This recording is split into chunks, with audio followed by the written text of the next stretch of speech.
Bonsoir Gérald Darmanin et merci de nous avoir rejoints. Alors vous êtes arrivé en Corse dans un contexte de violence comme il n'en avait pas connu depuis très longtemps. Vous avez rencontré aujourd'hui les acteurs politiques et bien au-delà. Alors tout le monde attend de votre part aujourd'hui un signe d'apaisement concernant les prisonniers. Quand seront-ils rapprochés? Est-ce que vous avez une date? Bon, d'abord, je suis venu en Corse, évidemment discuter avec les élus, le président Simeone en premier, les forces vives, je viens de passer un long moment, et j'y reste jusqu'à vendredi. Je veux aussi soutenir les policiers et les gendarmes. Il y a eu 130 blessés, policiers et gendarmes, et j'irai les visiter évidemment pour les soutenir. En ce qui concerne les détenus, et après l'agression inacceptable, évidemment, et terrible d'Yvan Colonne, vous avez vu que le premier sera levé les DPS, de M. Colonna bien sûr, mais des deux autres détenus. Ils ont eux-mêmes des moments judiciaires en rendez-vous, notamment le 21 avril. Donc j'ai évoqué tout à l'heure avec le président Simeone, j'ai évoqué avec les élus, j'ai évoqué avec les forces vives que j'ai rencontrées. D'abord le demande et je rencontrerai la famille des détenus pendant mon déplacement. Et puis ensuite il y a aussi le calme qui doit revenir dans les rues de Corse de manière générale, pour les policiers et gendarmes, mais pour les jeunes aussi. Et je pense que rien ne peut se faire tant que les bombes agricoles sonnent évidemment et blessent chaque jour. En tout cas, ce rapprochement est acté. Mais il nous convient désormais de discuter dans le calme et pas sous la pression de la rue. Les avocats d'Yvan Colonne demandent de leur part la suspension de la peine eu égard à son état de santé. Qu'est-ce que vous leur répondez? Ce n'est pas le ministre de l'Intérieur qui décide à la place des juges et des magistrats. Je ne dis pas que de temps en temps le ministre de l'Intérieur n'aimerait pas avoir plus rapidement un certain nombre d'actions sur le territoire national, mais évidemment chacun sait que ce n'est pas le cas. Donc je suis sûr que les magistrats en vont entendre la demande qui sera faite par les avocats d'Yvan Colonna. Moi je veux d'ailleurs dire, et en respectant évidemment tout ce qui s'est passé et les drames qui a connu la Corse et qui a amené le commando qui a tué le préfet Rignac à être en prison, bien évidemment ça ne change rien. Mais je veux dire aussi que la famille Colonna a eu des mots de dignité et je voudrais la remercier pour ça.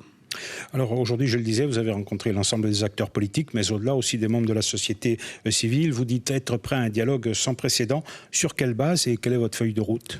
Le président de la République m'a chargé pour la première fois dans l'histoire, je crois, du gouvernement de la Ve République, et c'est le ministre de l'Intérieur qui le dit, d'avancer vers l'autonomie. C'est moi qui ai dit le mot et il faut définir maintenant ce qu'est cette autonomie. Ça peut être un statut à la polynésienne, comme il existe dans la Constitution. Ça peut être un statut sui generis, différent.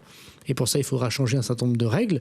Ce sera au président de la République de le décider. Nous devons le décider ensemble, donner plus de force aux politiques économiques, sociales, culturelles en Corse. Nous sommes prêts pour ça et j'ai proposé au président Simeone que d'ici la fin de l'année, nous nous mettions d'accord sur cela. Alors, avec qui allez-vous discuter? Uniquement les élus ou alors vous avez élargir à la société civile en Corse? Quelle va être la méthode qui va être adoptée? D'abord, je voudrais dire que rien ne se fait dans un dialogue qui serait sous la pression. Donc ce dialogue, pour qu'il soit constructif, pour qu'il y ait un avenir pour tout le monde, à commencer par la jeunesse en Corse, il doit se faire dans le plus grand calme possible. Deuxièmement, je veux dire que les élus au suffrage universel sont les interlocuteurs, évidemment, du gouvernement de la République, à commencer par le président Simeone, confirmé par 2 fois par les votes, et par des votes avec des participations importantes.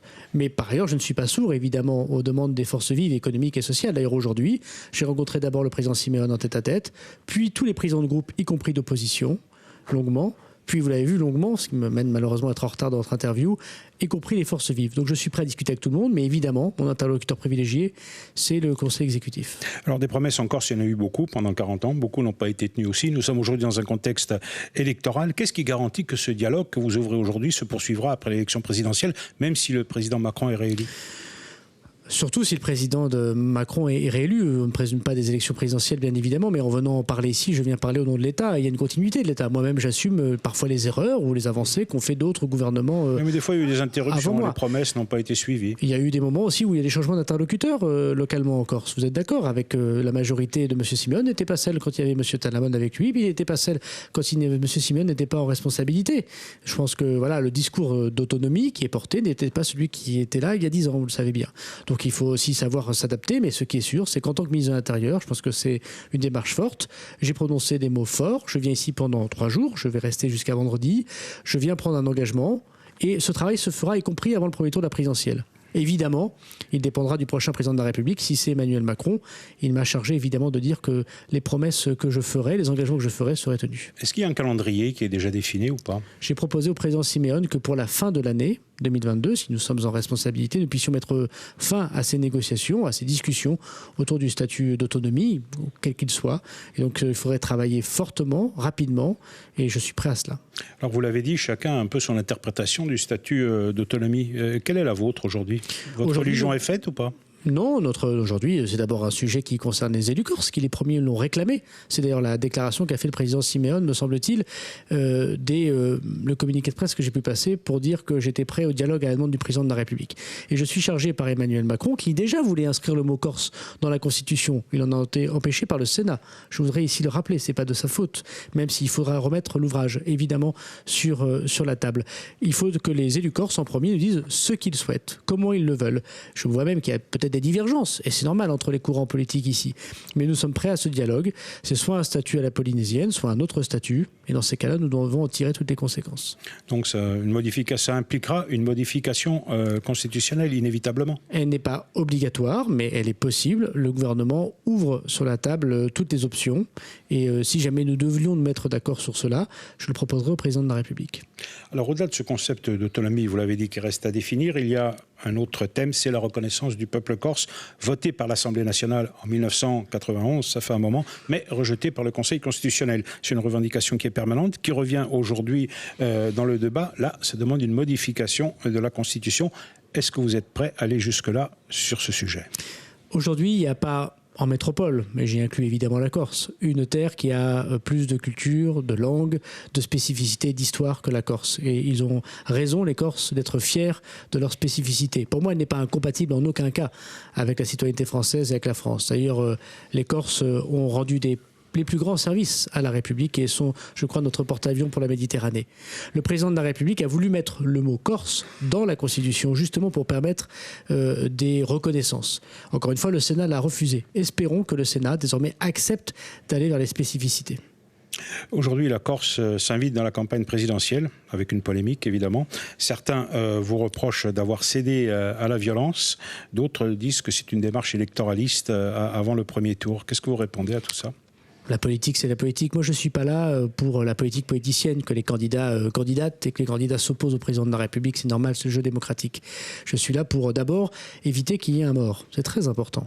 Chez les manifestants, et notamment chez les plus jeunes, qui ne peuvent pas avoir leur vie gâchée par des manifestations, et chez les pères et mères de famille que sont les policiers et les gendarmes. Encore une fois, 130 blessés. Donc d'abord, je suis là pour calmer. L'ordre public est important. Le désordre ne peut pas être accepté en République, mais en même temps pour calmer et dire que c'est le dialogue qui amène l'avenir et pas la violence.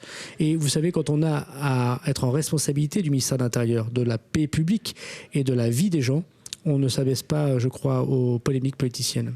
La violence qui s'est exprimée dans la rue pourrait connaître des prolongements, si l'on en juge par le communiqué qui a été publié ce matin par le FLNC opportunément. Ça vous inquiète ? Ça ne m'inquiète pas outre mesure. Je suis venu pour discuter, pour dialoguer. Je crois qu'il n'y a pas d'avenir et je crois que les Corses en sont profondément convaincus, qui ont été si meurtris depuis tant d'années par les meurtres, par les familles brisées. Je crois qu'il n'y a pas d'avenir pour la violence. Et ce que fait le gouvernement de la République, à la demande du président de la République, c'est non seulement de tendre la main, reconnaître parfois lorsqu'il a fait des fautes. L'affaire d'un tentative d'homicide sur Yvon Colonna est insupportable et la vérité sera faite, bien évidemment. Nous le disons et nous le répétons, mais c'est par le dialogue qu'on y arrivera. Alors vous allez rendre visite aux forces de l'ordre demain, je crois. Les policiers qui ont eu de nombreux blessés durant les manifestations. Les syndicats de police ont d'ailleurs dénoncé un niveau de violence rarement atteint et demandé des renforts. Alors ces renforts, vous les avez envoyés, ce sont une unité spéciale de CRS qui sont spécialisées dans les émeutes urbaines dans l'Is. Et quel va être leur rôle ? Aujourd'hui, je veux d'abord penser à toutes ces familles de policiers et gendarmes. Encore une fois, 130 policiers et gendarmes blessés, quelques-uns très gravement, mais aussi des bombes à récolte ou des haches jetées dans les foyers, par exemple des gendarmes à Porto-Vec. Je sais que la famille, c'est une valeur très, très importante que nous avons tous en commun, et voir des familles de gendarmes avec des femmes et des enfants qui voient des haches ou des bombes à récolte dans leur logement personnel, je crois que c'est absolument inacceptable et je suis évidemment là pour les soutenir. Bien sûr, il y a un renforcement du nombre de policiers et de gendarmes sur l'île devant les émeutes, les révoltes, pour reprendre le mot de certains journalistes que nous avons connus. Évidemment, je ne suis venu ici ni avec un chéquier, si on me demandait des subventions, ni avec une matraque. Mon souhait n'est évidemment pas qu'il y ait un sujet sécuritaire ici en Corse. Donc il faut désormais, je suis là pour ça, d'abord dialoguer. Et dialoguer en respectant les uns et les autres. Respecter les morts, respecter ceux qui sont blessés, et respecter aussi l'avenir de la jeunesse qui manifeste, dont on doit comprendre les attentes, mais pas dans la violence. Alors vous êtes venu ici pour désamorcer la situation, tenir un discours d'apaisement, mais on est un peu étonné d'une chose, c'est le silence du président de la République sur ce dossier. Ça fait quand même une semaine que la Corse est en révolte. Le président de la République, j'en ai parlé tous les jours avec lui de la Corse depuis une semaine que je suis chargé de ce dossier, il faut le rappeler. Au départ de M. Gouraud au Conseil constitutionnel, ce matin même d'ailleurs au Conseil constitutionnel, il a eu des mots d'apaisement et je peux dire d'amour pour la Corse, et je crois que dans les prochains temps, il aura l'occasion de s'exprimer. Est-ce que vous avez déjà la date de votre prochaine venue en Corse ? Si j'ai une date de la prochaine venue en Corse, c'est que ce sera bon signe pour le président de la République et peut-être bon signe pour moi, parce que c'est un grand honneur d'être ministre de la République. Gérald Darmanin, je vous remercie. Merci à vous.